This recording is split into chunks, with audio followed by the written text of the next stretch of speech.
This is Karl Rethinking Leadership for Forbes. Today I'm speaking to Peter Cappelli, who's a senior professor at the Wharton School, University of Pennsylvania. Good morning, Peter. Good morning, Karl. So it seems in this world it's really up to the individual employee to manage their career. The rich get richer. You start at a McKinsey or an IBM or something, you get to cascade down, but if you start in the middle or if you start at the bottom, you can't cascade up unless you have unbelievable performance.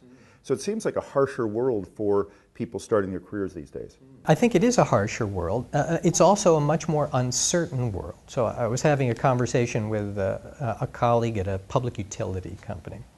And she was telling a story about her spouse and his colleagues who had gone to sort of elite business schools. And they had all the advantages that you would think, but their timing was off in that they had gone to work for, some of the leading consulting firms, and then, we're going to make the transition to these small startup firms and, really ride them up to success. Well, they happened to hit it at the moment where the economy went down.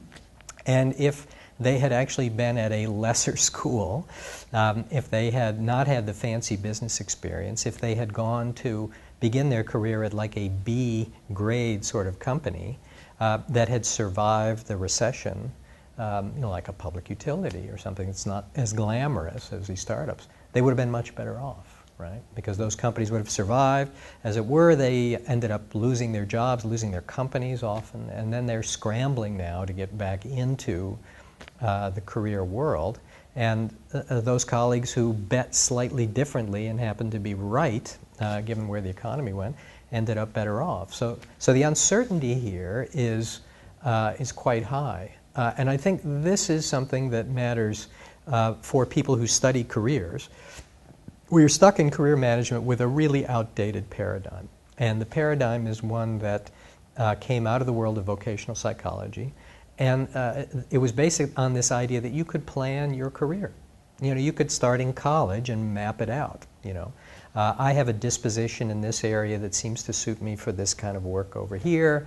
And I'll go into that field and I will plan to be here in 5 years and 10 years after that. The idea that you could plan and manage it even though your client company is not managing it for you, you could manage it yourself.